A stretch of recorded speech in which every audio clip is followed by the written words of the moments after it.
to avoid Satan's snare. సాతాను యొక్క ఉచ్చులను ఏ విధంగా మనం తప్పించుకోవాలి? There is a Satan. సాతానుడు నాడు He always tried to put snares for the people of God. వాడెప్పుడు కూడా దేవుని బిడ్డలకు వలవడ్డాలని వాడు యోచిస్తాడు. Thank God we have a mighty God. మనం బలవంతుడైన దేవుని కలిగి ఉన్నాం. దేవునికి స్తోత్రం. Almighty God. సర్వశక్తిమంతుడైన దేవుడు. He will save us. ఆయన మనల్ని రక్షిస్తారు. He will protect us. ఆయన మనల్ని కాపాడుతారు. But we should follow his footsteps. అయితే మనం ఆయన అడుగుజాడలను అనుసరించాలి. If we don't follow the Lord Jesus, ప్రభువైన యేసుని మనం అనుసరించకపోతే we may fall into snares of the devil. సాతాను యొక్క ఆ ఉచ్చులో మనం పడిపోతాం. When you read 1 John chapter 5 verse 19, మొదటి యోహాను 5వ అధ్యాయం 19వ వచనం చదివినప్పుడు, this world is under the control of the wicked one. ఈ లోకము దుష్టుని యొక్క ఆధీనంలో ఉన్నది. John chapter 14 verse 32 till the end. 14వ అధ్యాయం 30 నుండి చివరి వరకు చదివినప్పుడు, Hereafter I will not talk much with you, for the prince of this world cometh and hath nothing in me. ఇకను మీతో విస్తరించి మాట్లాడను, ఈ లోకాధికారి వచ్చుచున్నాడు, నాతో వానికి సంబంధమేమీ లేదు. మరి యేసు ప్రభువారు ఏ అధికారి? లోకాధికారి వస్తున్నాడు, వానికి నాకు సంబంధమేమీ లేదన్నాడు. ఇప్పుడు లోకాధికారి ఎవరు? యేసు ప్రభువారు ఎవరు? యేసు ప్రభువారు సర్వాధికారి, సాతానుడు లోకాధికారి. అందుకే అన్యాయాలు, అక్రమాలు, అభ్యంతర కారణాలు, అంధకార క్రియలు, అత్యాచారాలు, మరి అనేకమైనవి భూమి మీద జరుగుతున్నాయి. ఎందుకంటే లోకాన్ని వాడు కంట్రోల్ చేస్తున్నాడు. అందుకే ప్రభు ఇక్కడ లోకాధికారి వస్తున్నాడు. చాలామంది లోకాధికారి కంట్రోల్లో ఉన్నారు, సాతాను కంట్రోల్లో ఉన్నారు. మరి నువ్వు ఎవరి కంట్రోల్లో ఉన్నావు? ఈ లోకాధికారి కంట్రోల్లో ఉన్నావా, సర్వాధికారి కంట్రోల్లోకి వస్తున్నావా అన్నది పరీక్ష చేసుకోవాలి. Read it quickly. 2 Corinthians chapter 4:4. 2వ కొరింథీ 4వ అధ్యాయం 4వ వచనం త్వరగా చదవండి. Whom the God of this world hath blinded the minds of them which believe not. If you don't believe the word of God, the God of this age, God of this world will blind your spiritual eyes.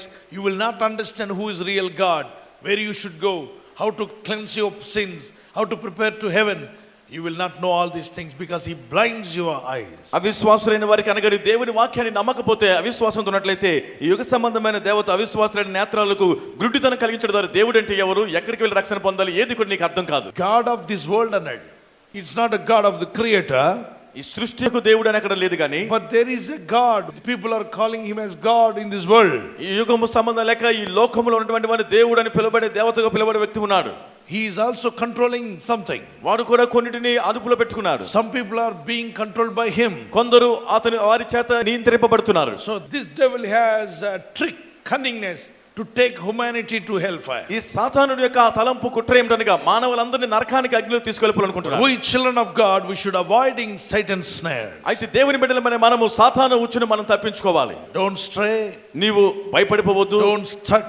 నిన్ను చూసి నీవు ఆగిపోవద్దు. Don't stoop. నీవు కిందకు దిగజారిపోవద్దు. Don't stop. లేదా నీవు ఆగిపోవద్దు. Because you are a child of God. నీవు దేవుని బిడ్డవై ఉన్నావు. There are snares of the Satan all over the world. సాతాను యొక్క ఉచ్చులు ప్రపంచమంతటా కూడా ఉంటూ ఉన్నాయి. One side angel of God is speaking, other side the devil, evil spirit also speaking. ఒక పక్క దేవుని దూత మాట్లాడుతుంటే మరొక సాతాను దూత కూడా మాట్లాడుతూ ఉన్నాడు. You are in between. నీవు మధ్యలో ఉన్నావు. Now you have to take a decision. ఇప్పుడు నీవు ఒక తీర్మానం తీసుకోవాలి. Jesus said, my sheep will hear my voice. యేసయ్య చెప్పారు, నా గొర్రెలు నా స్వరం వినును అని యేసయ్య అన్నారు. When you read John chapter 10:27, Jesus said, my sheep will hear my voice. యోహాను సువార్త 10వ అధ్యాయం 27వ వచనంలో, నా గొర్రెలు నా స్వరము వినునని యేసయ్య చెప్పారు. If you are a sheep of Jesus, నీవు యేసయ్య గొర్రెవైతే you will definitely will hear his voice. నీవు ఖచ్చితంగా ఆయన స్వరమును వింటావు. If you are not the sheep of Jesus, నీవు యేసయ్య గొర్రెవు కాకపోతే you will hear the voice of the devil. నీవు సాతాను యొక్క స్వరాన్ని వింటావు. Whose voice are you following? కాబట్టి నీవు ఎవరి స్వరాన్ని వెంబడిస్తూ అనుసరిస్తున్నావు? No wonder in Australia or somewhere there was a shepherd.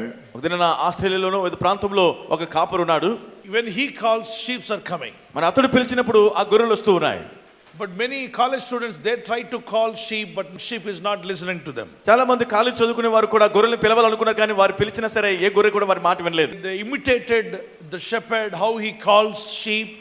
Same exactly college students, they try to call sheep while sheep is eating grass. None of them were interested in others' voice. But when shepherd called, immediately they stopped eating grass. They lifted up the head and they turned, here is my shepherd is calling me, and they started coming closer to him. ఆ గొర్రెల కాపరి వలె వారు కూడా పిలుస్తున్నప్పటికీ కూడా ఆ గొర్రెలు ఏది కూడా వారి మాటను పట్టించుకోకుండా అవి గడ్డి మేస్తూ ఆ విధంగానే తల కూడా పైకెత్తలేదు. కానీ కాపరి పిలవగానే వెంటనే తల పైకెత్తి చూడడం మొదలు పెట్టాయి. అంతసేపు కాలేజ్ స్టూడెంట్స్ పిలిస్తే ఒక్క గొర్రె కూడా కనీసం తలెత్తి కూడా చూడలేదు. మా కాపరి స్వరము కాదు, మా కాపరి స్వరము కాదు అని అవి ఎంత ఖచ్చితంగా అన్యుని స్వరాన్ని వినమట. యేసుప్రభువు కూడా అదే అన్నాడు, నా గొర్రెలు నా స్వరమే వింటాయి, అన్యుని స్వరాన్ని వినవు అన్నాడు. చదవండి యోహాను సువార్త 10:4-5. అన్యుల స్వరము అవి ఎరుగవు గనుక. చూడండి, అన్యుల స్వరము అవి వెరుగవు గనుక. అన్యుని ఎంత మాత్రమును వెంబడింపక. అన్యుని అంటే సాతానుని ఎంత మాత్రమును వెంబడింపక వాని యొద్ద నుండి పారిపోవును మీతో నిశ్చయముగా చెప్పుచున్నాను. ఇది అన్యుని స్వరం, అమ్మ నా దేవుని స్వరం కాదో, ఇది సాతాను స్వరం అని గుర్తించి పారిపోతారట. ఏమిటో కథ చెప్తున్నా అనుకోకండి. రోజు మీకు ఈ 2 స్వరాలు వినబడుతున్నాయి. ఒకటి దేవుని స్వరము, రెండవది అన్యుని స్వరం అంటే సాతాను స్వరం. దేవుని స్వరం అంటుంది లే బిడ్డ ప్రార్థన చేయమని, అన్యుని స్వరం అంటుంది బొజ్జో బిడ్డ బొజ్జో, 7 గంటల దాకా బొజ్జో, జ్వాల పాట పాడుతుంది. మరి దేవుని స్వరం అంటుంది లెగు బైబిల్ చదువు. రోజు అంటున్నావు 2016లోకి వెళ్తున్నప్పుడు రాత్రంతా 31st నైట్ ప్రభువా బైబిల్ కంప్లీట్ చేస్తా చదువుతా అని వేరే లెవెల్లో చెప్పావు. ఏది లెగు చదువు అని అంటే అపవాదంటాడు చదవచ్చులే 2017లో చదువుతూ కానీ ఉరక అని చెప్పి అంటాడు. ప్రార్థనకు వెళ్దామంటే ఇక ప్రతి ఆదివారం ప్రార్థనకు వెళ్ళాలా? మళ్ళీ అప్పుడే ఆదివారం వచ్చిందా? మళ్ళీ బైబిల్ పట్టుకుని బయలుదేరాలా? ఒక 2 వారాల తర్వాత ఆదివారం వస్తే బాగుండు కదా అంటాడు అపవాది. మరి దేవుని స్వరం ఆదివారం వచ్చింది, ఆరాధించుటకు దేవుని బిడ్డలు పరిగెడుతున్నారు. దేవుని శరీరంలో సంపూర్ణ సంతోషం కలదు, పరిగెత్తు, నీ శరీరంలో సంపూర్ణ సంతోషం కలదని ప్రభు చెప్తున్నాడు. 2 స్వరాలు రోజు వినబడుతున్నాయని వాళ్ళు చేయటండి. ఉపవాసం ఉన్నప్పుడు 2 స్వరాలు బాగా వినబడతాయి. ఉపవాసం ఉండాలనుకున్నప్పుడు ఉదయకాలం మామూలు కామన్గా రోజు ఉన్నప్పుడు 9 దాకా తినని వాళ్ళు చాలామంది ఉన్నారు. 9 దాకా ఆకలేదు. కానీ రేపు ఉపవాసం ఉంటాను అనుకున్నప్పుడు 6 గంటలకి ఆకలి, ఓ లోపల ఏదో పరుగులు తీస్తున్నట్టు, అంత నటన, విపరీతమైన ఆకలి వస్తుంది. తిను తిను తిను అని ఒకరి స్వరం వినబడుతుంది. అంటే నువ్వు ప్రార్థన చేద్దామన్నప్పుడు, ఉపవాసం ఉందామనుకున్నప్పుడు, దేవునికి ఇష్టంగా బతుకుదామనుకున్నప్పుడు అనేక అర్జెంటు వర్క్లన్నీ గుర్తొస్తాయి. ఇంటి దగ్గర ఖాళీ కూర్చున్నప్పుడు మంచి పనులు ఏవి గుర్తురావు కొంతమందికి. ప్రార్థన చేద్దాం, మ్యాట్ వేద్దాం అన్నంటనే అతనికి మాట ఇచ్చావు, ఫోన్ చేసి మాట్లాడు, అప్పుడే ఫోన్ మోగుతుంది, అప్పుడే పిల్ల ఏడుస్తుంది, అప్పుడే పిల్లి ఏదో డబ్బాను పడేస్తుంది, అప్పుడే ఎలక ఇంట్లో పరిగెడుతుంది, అన్ని రకాల శబ్దాలు గుర్తొస్తాయి. అప్పుడే వార్తలు వినాలనుకున్నావు, ఉదయకాలం మిస్ అయ్యావు, సాయంత్రం వినాలనుకున్నావు, రకరకాలు వచ్చి పడతాయి. అన్యుని స్వరం రోజు నీకు వినబడుతూనే ఉంది. నిన్ను దేవుని ట్రాక్ నుండి తప్పించడానికి, దేవుని ట్రాక్లో నువ్వు ఉంటే శక్తివంతులు అయిపోతావు, బలం పొందుకుంటావు, కృపను పొందుకుంటావు, సక్సెస్ అవుతావు. నిన్ను చూసిన వాళ్ళందరూ కూడా వాళ్ళు నీ వెంటబడి ప్రభుని నమ్ముకుంటారు. అందువల్లనే సాతాను అంటాడు, నువ్వు బాగుపడద్దు, ఇతరులు బాగుపడనివ్వద్దు, నువ్వు పైకి రావద్దు, ఇతరులు పైకి రానివ్వద్దు, నువ్వు ప్రార్థించొద్దు, ఇతరులు ప్రార్థన చేయనివ్వద్దు, నువ్వు నామకార్థుడిగా ఉండు, ఒక నామినల్ క్రిస్టియన్గా ఉండు, ఒక పవర్లెస్ క్రిస్టియన్గా ఉండు, ఒక యూజ్లెస్ క్రిస్టియన్గా ఉండు, బంధకాల్లో బాధల్లో కష్టాల్లో ఎప్పుడు ఏడ్చే క్రైస్తవుడిగా పడి ఉండు, నువ్వు పైకి రావద్దు అంటాడు. వాని స్వరం వింటే మనం మోసపోతాం. మనం ఎప్పుడు దేవుని స్వరం వినివారుగా ఉందాం. మన వారు గట్టిగా దేవునికి స్తోత్రాలు చెల్లించలేరా? ద్వితీయోపదేశకాండం 28:1-4 వరకు నా స్వరంను శ్రద్ధగా విని ఎడల నేను నిన్ను తలగా చేస్తాను కానీ తోకగా చేయనన్నాడు. తలగా చేస్తాడు. God will make you a head not as a tail. దేవుడు నిన్ను తలగా చేస్తారు కానీ తోకగా చేయడు. If you obey his voice and follow him, నీవు ఆయన స్వరాన్ని విని ఆయనను వెంబడించిన ఎడల. Exodus chapter 15:26. నిర్గమకాండం 15:26. Trust in God and listen to God. దేవుని యందు విశ్వాసం ఉంచి దేవుని మాట విను. In many times in the Old Testament, New Testament, God said, listen to me, listen to me. పాత నిబంధనలోను క్రొత్త నిబంధనలోను అనేక మార్లు ప్రభు నా మాట వినుడి, నా మాట వినుడి అని అనేక మార్లు చెప్పారు. మీ దేవుడైన యెహోవా వాక్కును శ్రద్ధగా విని ఆయన దృష్టికి న్యాయమైనది చేసి ఆయన ఆజ్ఞలకు విధేయులై ఆయన కట్టడలన్నిటిని అనుసరించి నడిచిన ఎడల నేను ఐగుప్తులు కలుగు చేసిన ఏ రోగం మీ మధ్యలో కలుగు చేయనంటాడు. నిన్ను స్వస్థపరిచే యెహోవాను నేనే అన్నాడు. అంటే నిన్ను స్వస్థపరిచే ముందు ఆయన అంటున్నాడు నా మాటలు శ్రద్ధగా వినమన్నాడు. దేవుని మాటలు మనం శ్రద్ధగా వినాలి. రోజు యవన కుమారులకు కూడా, యవన కుమార్తెలకు స్కూల్లో నుండే మీకు 2 వాయిస్లు వినిపిస్తున్నాయి. ఒకటి ప్రభు యొక్క వాయిస్ మనస్సాక్షిలో మాట్లాడతాడు. రెండవది సాతానుడు తాను అనేక విధమైన ఫ్రెండ్స్ ద్వారా కానీ లోకాసుల ద్వారా కానీ నీతో మాట్లాడుతూ ఉంటాడు. ఎవరి స్వరానికి లోబడతావో అది నిన్ను ఏలబోతుంది. కనుక జాగ్రత్తగా పడి మీ ఆత్మను ప్రభు స్వరానికి ట్యూన్ చేసుకోండి. కొన్ని తప్పుడు బోధలు మనకు వినబడుతున్నప్పుడు వెంటనే ఈ బోధ తప్పు, అయ్యో నా దేవుని స్వరం కాదు, ఇక్కడ తప్పు చెప్తున్నారే అని మనకు అర్థమైపోద్ది. పరిశుద్ధాత్మ దేవుడు మనకు తెలియపరుస్తాడు. ఒక బోధకుడు మాట్లాడుతూ బైబిల్లో చాలా తప్పులు ఉన్నాయన్నాడు. అన్నంటనే నాకు అర్థమైపోయింది ఈ స్వరం మన స్వరం మన ప్రభు స్వరము కాదు. ఈ వాక్యం చదివి ఎన్ని ఆత్మలు రక్షించబడ్డాయి, ఆంధ్ర రాష్ట్రంలో ఎంతమంది క్రైస్తవులు అయ్యారు, ఎంతమంది మన ఆత్మ తండ్రులు ఎంతమంది గొప్ప సేవ చేశారు, వారిని బట్టి చప్పట్లు కూడా దేవునికి స్తోత్రం చెల్లిద్దాం. ఈ మధ్య ఒక ఆయన నిలబడి బైబిల్లో చాలా తప్పులు ఉన్నాయంటే ఈయన సరి చేస్తాడంట. ముందు నీ తప్పులు సరి చేసుకో. ఈయన పొట్టలో ఉన్న తప్పులు చూసుకోకుండా బైబిల్లో తప్పులు చూస్తారంట. కొన్ని వచనాలు అటు ఇటు పడవచ్చు, కొన్ని మాటలు స్పెల్లింగ్ తేడా ఉండొచ్చు, కొన్ని చోట్ల అక్కడ రాత రాయించినప్పుడు కానీ ట్రాన్స్లేషన్లో కానీ కొన్ని తేడాలు ఉండొచ్చు. అంతేగాని దేవుని వాక్యం ఎప్పుడు సత్యమైన దాన్ని వారు గట్టిగా దేవునికి స్తోత్రాలు చెల్లిద్దాం. Praise the lord. దేవుని వాక్యంలో తప్పులు పడ్డాలని ప్రయత్నం చేసేవాడు తప్పులతో నిండిపోయి ఉంటాడు. ఒక అతను మరి ఇజ్రాయెల్ దేశం పంపించాట జర్మనీ నుండి. నువ్వు వెళ్ళి ఇజ్రాయెల్ దేశంలో బైబిల్ ప్రకారంగా లేదని నువ్వు తప్పులు రాసి అంటే బైబిల్ సరిచేసి రాస్తే ఆ బుక్ బైబిల్లో ప్రపంచమంతటా బైబిల్ ఎక్కువ కొన్నారు.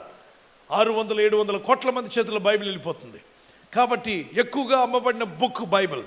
ఈ బుక్కు విరోధంగా మరొక బైబిల్ యాంటా బైబిల్ అని రాస్తాయి, ప్రపంచం అంతటా మనం ఫేమస్ అయిపోతాం. కాబట్టి నేను డబ్బు పెడతా, నువ్వు వెళ్ళి రాసిరామని ఒక ప్రొఫెసర్ని పంపించాడు. ఈ ప్రొఫెసర్ తప్పక తప్పులు పట్టడంలో చాలా తెలివైనవాడు. వెళ్ళాడు ఇజ్రాయెల్ దేశంలో తప్పులు పడదామని వెళ్ళాడు. బైబిల్ ప్రకారం చూడగా అక్కడ హిస్టరీ అంతా తలంచేసరికి యేసుప్రభు వారు శిలువలో రక్తం కాచిన స్థలానికి వెళ్ళినప్పుడు పశ్చాత్తాపడి బోరుమని ఏడ్చి యేసుప్రభు సేవకుడిగా మారి ఇంటికి వచ్చి సువార్త చేయడం ప్రారంభించాడు. దేవునికి స్తోత్రాలు. Praise the lord. అప్పుడు డబ్బులు ఇచ్చిన ఆయన అన్నాడు, తప్పులు బట్టి బైబిల్కి విరోధంగా బుక్ రాయమంటే నువ్వేం చేస్తున్నావు అంటే, అయ్యా తప్పులు పట్టేటువంటి దయ్యాన్ని యేసు ప్రభు వారు బైబిల్ వాక్యం నాలో ఉన్న దయ్యాలను వెళ్ళగొట్టింది. యేసు వాక్యం సజీవమైనది, శక్తి కలిగింది. దానికి ఎదురుగా నిలబడి ఇది 2 అంచుల గల ఖడ్గం కంటే పొదునైనది. ప్రపంచంలో ఎంతోమంది దీన్ని తప్పుదారి పట్టించాలని ప్రయత్నించారు, ఎవరి వల్ల కాలేదు. ఒక నాస్తికుడైన ప్రొఫెసర్ ఒక ఆయన ఎగతాళి చేయాలని ఇటు రమ్మని పిలిచాడు. క్రైస్తవ పాస్టర్ గారి మిషనరీని వచ్చాడు. ఆయన పెద్ద హాల్లో మీటింగ్ పెట్టారు.